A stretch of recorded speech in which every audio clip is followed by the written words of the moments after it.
횃불이 타오르고 있었습니다.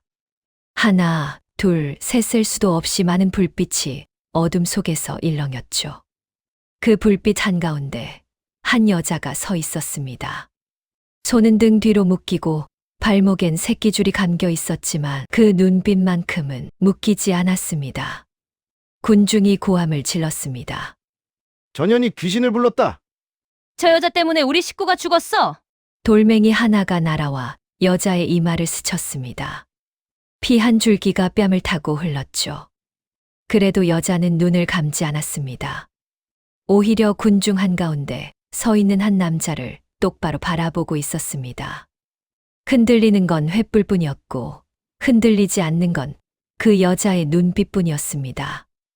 이 여자는 도대체 어쩌다 이 자리에 서게 된 걸까요?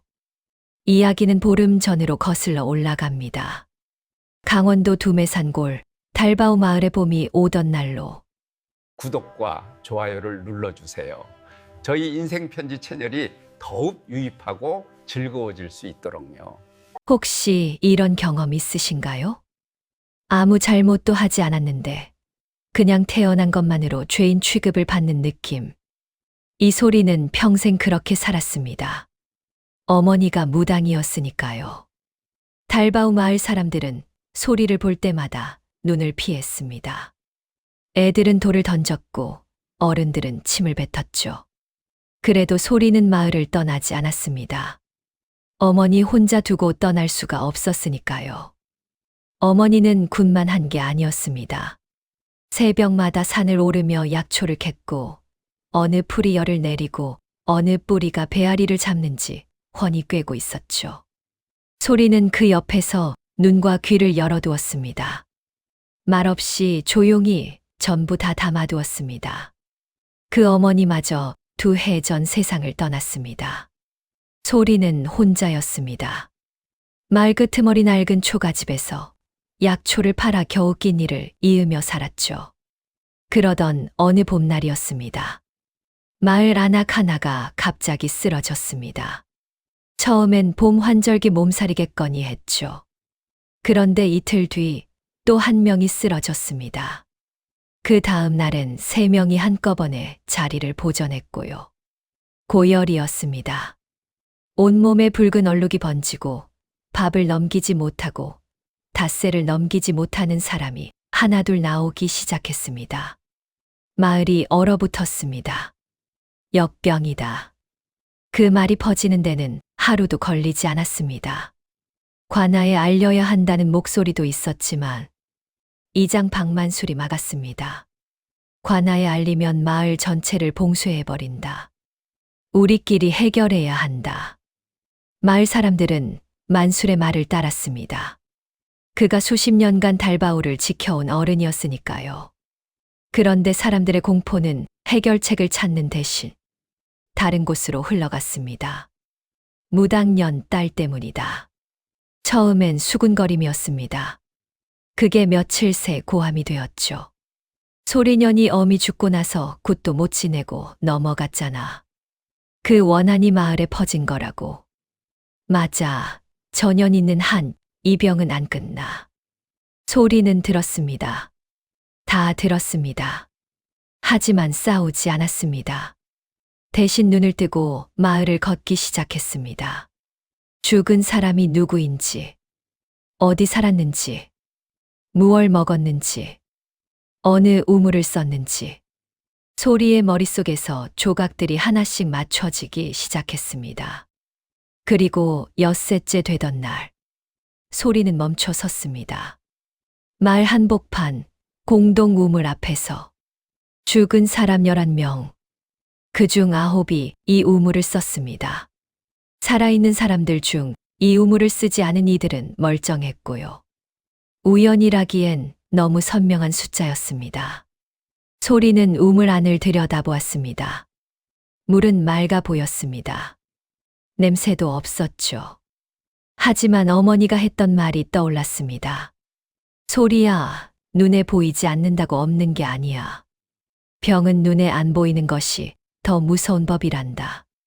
소리는 우물 주변을 천천히 살폈습니다. 돌틈 사이 두레박줄, 우물 벽면. 그때였습니다. 거기서 뭐 하는 게야? 굵고 낮은 목소리가 등 뒤에서 들렸습니다. 돌아보니 이장 박만술이 서 있었습니다. 눈빛이 차가웠습니다. 단순한 경계심이 아니었습니다. 뭔가를 감추는 사람의 눈이었죠. 우물을 살피고 있었습니다. 살피긴 뭘 살펴. 병이 돌 때 무당년 딸이 우물 주변을 어슬렁거리면 사람들이 어찌 생각하겠어. 만술은 소리의 팔을 잡아 우물에서 끌어냈습니다. 그리고 뒤에 서 있던 마을 사람 몇에게 말했죠. 봤지? 인연이 우물에 뭘 하려고 했어. 군중이 술렁였습니다. 소리는 입술을 깨물었습니다. 지금 싸우면 안 된다. 지금은 아니다. 그날 밤 소리는 혼자 등잔 앞에 앉아 죽은 자들의 이름을 하나씩 적어 내려갔습니다. 11명. 이름, 나이, 사는 곳, 쓰던 우물. 손이 떨렸습니다. 두려워서가 아니었습니다. 확신이 점점 선명해지고 있었기 때문이었습니다. 사흘이 더 지났습니다. 죽은 사람이 14이 되었습니다. 마을은 반쯤 문을 닫았습니다. 장터도 서지 않았고 아이들도 밖에 나오지 않았죠. 집집마다 문을 걸어 잠그고 귀신 쫓는 부적을 문설주에 붙였습니다. 그런데 소리는 반대로 움직였습니다. 새벽에 일어나 마을을 걸었습니다. 쓰러진 집을 찾아가 문을 두드렸죠. 처음엔 아무도 열어주지 않았습니다. 무당년 딸이 문에 손댔다. 전연이 오면 더 나빠진다. 욕이 문 너머로 들렸습니다. 소리는 물러서지 않았습니다. 약초 가져왔습니다. 열을 내리는 데 씁니다. 받기 싫으면 문 앞에 두고 가겠습니다. 그렇게 말하고 돌아서면 어김없이 문이 살짝 열렸습니다. 약초가 사라졌죠. 소리는 그것으로 충분했습니다. 그러면서도 눈은 멈추지 않았습니다. 어느 집 환자가 나아지고 있는지, 어느 집이 더 나빠지는지, 살아남은 사람 중 특이한 점이 있는지. 그러다 소리는 이상한 사실 하나를 더 발견했습니다. 마을 남쪽 개울상류에서 물을 길어 쓰는 집이 3곳 있었는데 그 집들에서는 단 한 명도 쓰러진 사람이 없었습니다. 심지어 역병 환자와 같은 지붕 아래 살면서도 멀쩡한 사람들이었죠. 차이는 딱 하나였습니다. 물이었습니다. 소리는 확신이 섰습니다. 그날 오후 소리는 조심스럽게 우물 근처로 다시 향했습니다. 이번엔 두레박으로 물을 길어 항아리에 담아왔죠. 그리고 집에 돌아와 그 물을 한참 들여다보았습니다. 맑았습니다. 냄새도 없었습니다. 하지만 어머니가 남긴 낡은 의서 한 권이 있었습니다. 중국에서 흘러들어온 것인지 조선 의원이 베껴 쓴 것인지 알 수 없는 책이었죠. 거기에 이런 구절이 있었습니다. 물이 맑다고 깨끗한 것이 아니니라. 썩은 것이 물에 녹으면 눈에 보이지 않는 독이 되어 사람의 오장육부를 뒤흔드는 법이다. 소리는 책을 덮었습니다. 우물에 무언가가 들어간 것이다. 자연적으로 오염된 것인지 아니면 누군가 의도적으로 한 것인지 그건 아직 알 수 없었습니다. 하지만 우물이 문제라는 건 틀림없었습니다. 소리는 그 사실을 이장 박만수에게 가져가기로 했습니다. 문제를 혼자 안고 있을 수는 없었으니까요. 마을 전체의 목숨이 걸린 일이었으니까요.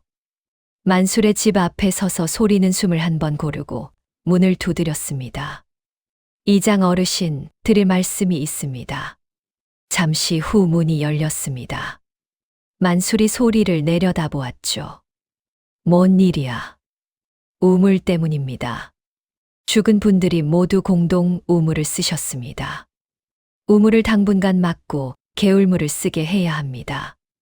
만술의 눈빛이 순간 흔들렸습니다. 그런데 그건 놀라는 눈빛이 아니었습니다. 소리는 그걸 놓치지 않았죠. 내년이 감히 어디서 나서는 게야. 만술의 목소리가 낮아졌습니다. 무당년 딸이 역병이 돌 때 마을 안을 싸돌아다니고 우물 근처를 기웃거리고 이제는 이장한테까지 와서 훈수를 두겠다는 게냐.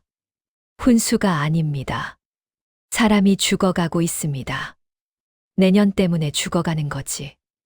만술이 대문을 크게 열었습니다. 그리고 목청을 높였습니다. 여봐라.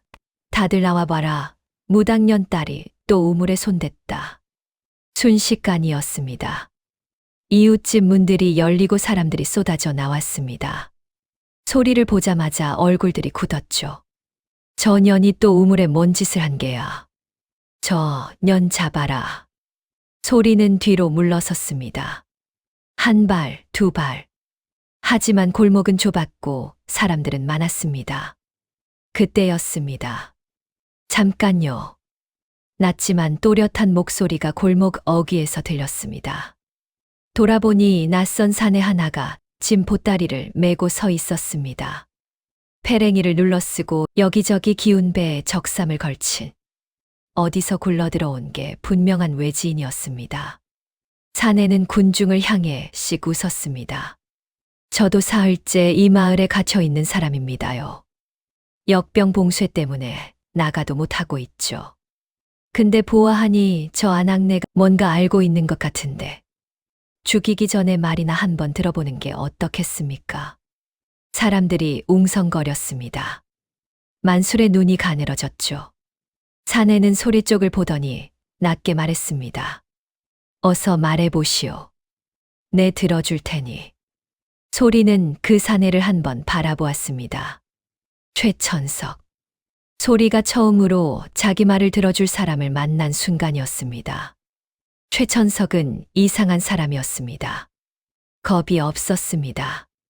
아니, 정확히는 겁이 없는 척을 너무 잘했습니다.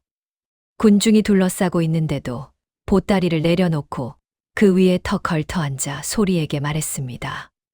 자, 어서 말해보시오. 우물이 어쨌다는 게요. 소리는 잠깐 망설였습니다. 이 사람을 믿어도 되는가? 하지만 선택지가 없었습니다. 지금 이 자리에서 입을 열지 않으면 다음 기회는 없을 것 같았죠. 소리는 또렷하게 말했습니다. 죽은 14중 12이 마을 공동 우물을 썼습니다. 개울 상류물을 쓰는 집에서는 아무도 쓰러지지 않았고요. 우물을 막아야 합니다. 골목이 조용해졌습니다. 그러자 천석이 무릎을 탁 쳤습니다. 그거요. 나도 그게 이상하다 싶었소. 의원 밑에서 일할 때 들었는데 썩은 것이 물에 녹으면 눈에 보이지 않는 독이 된다 하더이다. 사람들이 웅성거렸습니다. 그때 만술이 끼어들었습니다. 전현이 꾸며낸 말을 믿는 게요? 외진 주제에. 어르신, 저는 꾸며내는데 소질이 없습니다요. 소리의 말을 듣고 천석은 웃으며 만술을 바라봤습니다. 그럼 이렇게 합시다. 우물물을 닷새만 끊어보시지요. 닷새 안에 새로 쓰러지는 사람이 없으면 저 아낙네 말이 맞는 것이고 또 쓰러지면 제가 틀린 거지요. 만술의 눈빛이 흔들렸습니다. 그리고 그 흔들림을 소리는 또 놓치지 않았습니다. 왜 저 사람은 우물을 막자는 말에 저렇게 흔들리는 걸까? 결국 마을 사람 몇이 천석의 말에 고개를 끄덕였습니다. 닷새는 해볼만 하지 않겠냐? 만술은 입을 다물었습니다. 하지만 눈은 웃지 않았습니다. 그날 밤이었습니다. 소리는 잠을 이루지 못하고 있었습니다. 뭔가 마음에 걸렸습니다. 만술의 그 흔들리는 눈빛. 단순히 무당의 딸이 싫어서 반대한 게 아니었습니다. 뭔가를 알고 있는 사람의 눈이었죠. 소리는 등잔을 들고 일어났습니다. 밤중에 우물을 다시 살펴보러 가야겠다는 생각이 들었습니다. 마을은 깊은 잠에 빠져 있었습니다. 개 짖는 소리만 가끔 들렸죠. 우물가에 다가가 등잔을 낮게 내리고 우물 안쪽 벽면을 살폈습니다. 그러다 발견했습니다. 우물벽 한쪽에 낡은 돌이 최근에 건드려진 흔적이 있었습니다. 이끼가 긁혀 있었고 돌과 돌 사이 틈이 벌어져 있었죠. 소리는 틈 사이에 손가락을 넣었습니다. 뭔가 물렁한 것이 손끝에 닿았습니다. 꺼내보니 천으로 싼 뭉치였습니다. 풀어보니 안에 시커멓게 썩은 뭔가가 들어 있었죠. 손으로 만져보니 미끈미끈한 것이 꼭 짐승의 내장 같았습니다. 소리는 손이 떨렸습니다. 자연적인 오염이 아니었습니다. 누군가 일부러 이걸 여기 집어넣었습니다. 바로 그 순간이었습니다. 거기 누구야? 등 뒤에서 목소리가 들렸습니다. 소리가 돌아섰습니다. 만술의 하인 둘이 서 있었습니다. 손에는 몽둥이가 들려 있었죠. 소리는 들고 있던 썩은 뭉치를 꼭 쥐었습니다. 이것만 있으면 된다. 이것만 사람들 앞에 보여주면 된다. 하지만 하인들은 소리에게 달려들었습니다. 뭉치를 빼앗기지 않으려고 버텼지만 역부족이었죠. 손목을 꺾이고 뭉치를 빼앗겼습니다. 그리고 다음 날 아침, 소리는 손발이 묶인 채 마을 한복판에 세워졌습니다. 만술이 마을 사람들 앞에서 외쳤습니다. 2년이 간 밤에 우물에 또 손을 댔다. 내 직접 잡았다. 2년이 역병의 근원이다. 2년을 제물로 삼아야 마을이 산다. 군중이 들끓었습니다. 소리는 군중을 둘러보았습니다. 천석은 보이지 않았습니다. 만술이 낮게 말했습니다. 오늘 밤 산 위 재단이다. 하루가 지났습니다. 소리는 빈 광 안에 갇혀 있었습니다.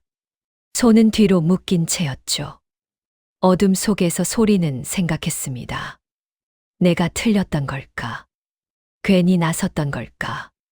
아니었습니다. 틀리지 않았습니다. 오히려 너무 가까이 다가갔기 때문에 이렇게 된 것이었죠. 그 말은 반대로 진실이 거기 있다는 뜻이기도 했습니다. 소리는 눈을 감았습니다. 그리고 지금까지 자신이 관찰한 것들을 하나씩 다시 떠올렸습니다. 만술이 우물을 막자는 말에 흔들렸던 것, 하인들이 밤중에 우물 근처를 지키고 있었던 것, 그리고 마을에서 죽어간 사람들 중 만술과 오래전부터 사이가 좋지 않던 이들이 유독 많았다는 것. 그때 광문이 삐걱거렸습니다. 좁은 틈으로 누군가 작은 주먹밥 하나를 밀어 넣었습니다. 소리가 고개를 들었습니다. 문틈 사이로 작은 눈이 빼꼼 보였죠. 앳된 눈이었습니다. 누구냐? 옥순이에요. 소리는 멈칫했습니다. 이장의 며느리였습니다. 왜 왔어? 옥순의 목소리가 떨렸습니다. 저 드릴 말씀이 있어요. 근데 무서워서. 무서우면 가. 그래도 말하고 싶어요. 소리는 아무 말도 하지 않았습니다. 기다렸습니다. 잠시 후 옥순의 목소리가 다시 들렸습니다. 훨씬 더 작게. 저 보름 전 밤에 봤어요. 시아버님이 우물에 뭔가를 쏟아붓는 거려. 소리의 심장이 쿵 내려앉았습니다. 확실히 봤어. 네. 달이 밝은 밤이었거든요. 근데 시아버님이 무서워서 아무한테도 말을 못했어요. 소리는 깊게 숨을 들이마셨습니다. 옥순아. 네. 오늘 밤 사람들 앞에서 그 말을 할 수 있겠어. 긴 침묵이 흘렀습니다. 옥순이 답하지 않았습니다.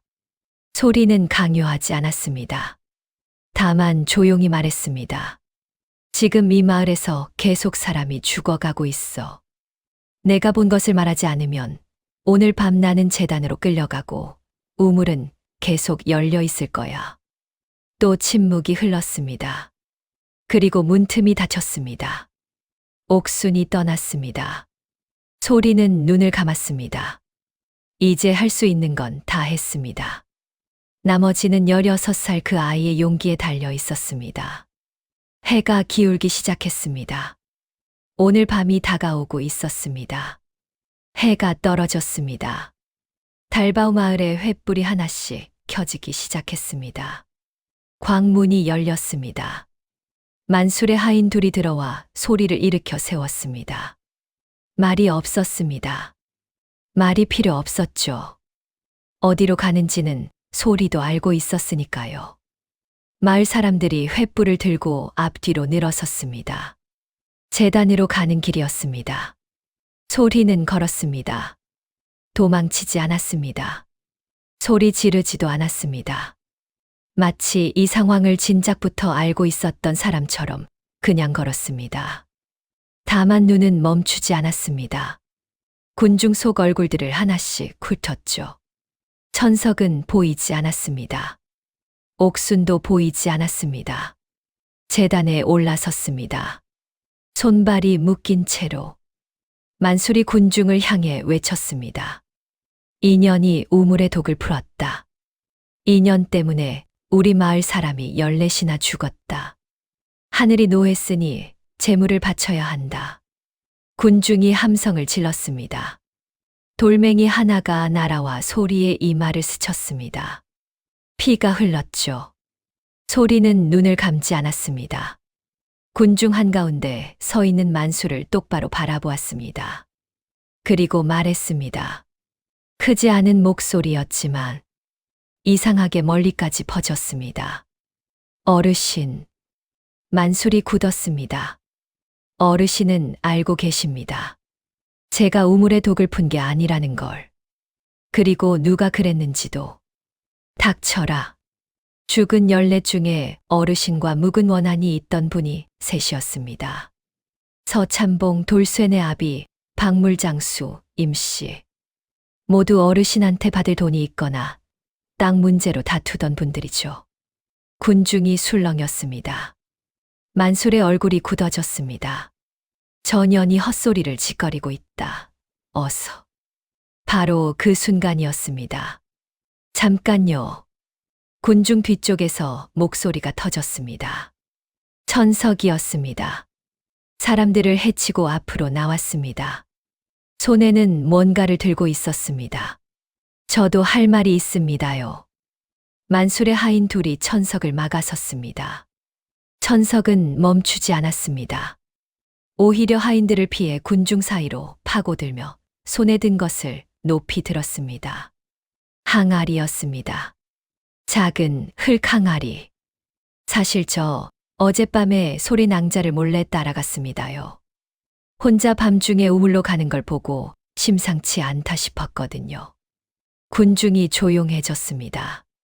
소리 낭자가 우물 벽 틈에서 썩은 뭔가를 꺼내는 걸 봤습니다. 그런데 하인 놈들이 달려들어 그걸 빼앗아 가더이다. 그 하인 놈들이 어디로 가는지 뒤를 밟았죠. 곳간이었습니다. 빼앗은 뭉치를 그냥 던져두더이다. 그래서 낮에 마을 사람들 이목이 소리 낭자한테 쏠린 사이 몰래 들어가 봤죠. 천석이 항아리 뚜껑을 열었습니다. 빼앗긴 뭉치가 거기 있었습니다. 그런데 그 옆에 이게 또 있더이다. 아직 손도 안 댄 새 것이죠. 썩은 짐승 내장을 절인 항아리가 왜 이장 어르신 곳간에 있는 겁니까? 우물에 쓰고 남은 것 아닙니까? 군중이 술렁였습니다.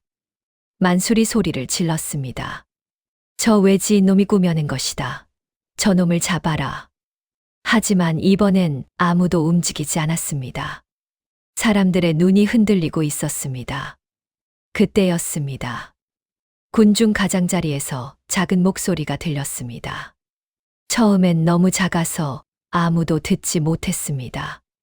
하지만 그 목소리는 떨리면서도 멈추지 않았습니다. 저 봤어요. 사람들이 소리 나는 쪽을 돌아봤습니다.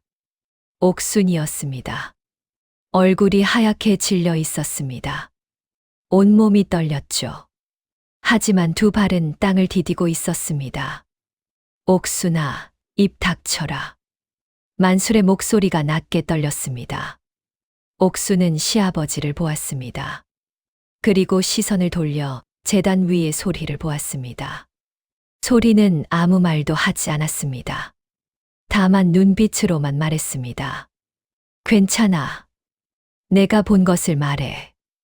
옥순이 숨을 들이마셨습니다. 보름 전 밤에 시아버님이 우물에 뭔가를 쏟아붓는 걸 봤어요. 달이 밝은 밤이었어요. 분명히 봤어요. 마을이 얼어붙었습니다. 아무도 말하지 않았습니다. 바람 소리만 들렸죠. 만술이 옥순에게 다가가려 했습니다. 그러자 군중 속에서 사내 하나가 만술 앞을 막아섰습니다. 그리고 또 한 명이 만술이 멈췄습니다. 천석이 말했습니다. 어르신, 이제 더는 막을 수 없을 것 같습니다요. 만술은 천천히 군중을 둘러보았습니다. 한때 자신의 말이라면 무조건 따르던 얼굴들이었습니다. 그런데 지금 그 눈빛이 달랐습니다. 만술의 어깨가 내려앉았습니다. 내가 그렇게 많이 죽을 줄은 몰랐다. 군중이 술렁였습니다. 서참복놈하고 임씨놈, 그 둘은 새벽마다 제일 먼저 우물을 썼지. 다른 사람들은 해 뜨고 나서야 나오니까 그 둘만 탈이 날 거라 생각했다. 양을 적게 넣으면 죽지는 않고 앓기만 할 거라고 들었는데 말끝이 흐려졌습니다. 그게 아니었구나. 내가 틀렸어.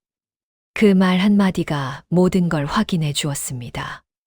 군중 속에서 누군가 울기 시작했습니다. 죽은 가족을 떠올리는 울음이었습니다. 분노가 파도처럼 밀려왔습니다. 천석이 빠르게 소리 쪽으로 달려가 묶인 줄을 끊었습니다. 소리가 재단에서 내려왔습니다. 손목에 줄 자국이 붉게 패여 있었지만 발걸음은 흔들리지 않았습니다.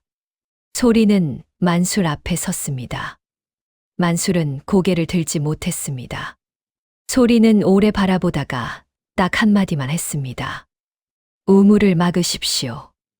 그날 밤 박만술은 마을 사람들에게 붙잡혀 창고에 갇혔습니다. 다음 날 관아에 넘겨졌죠.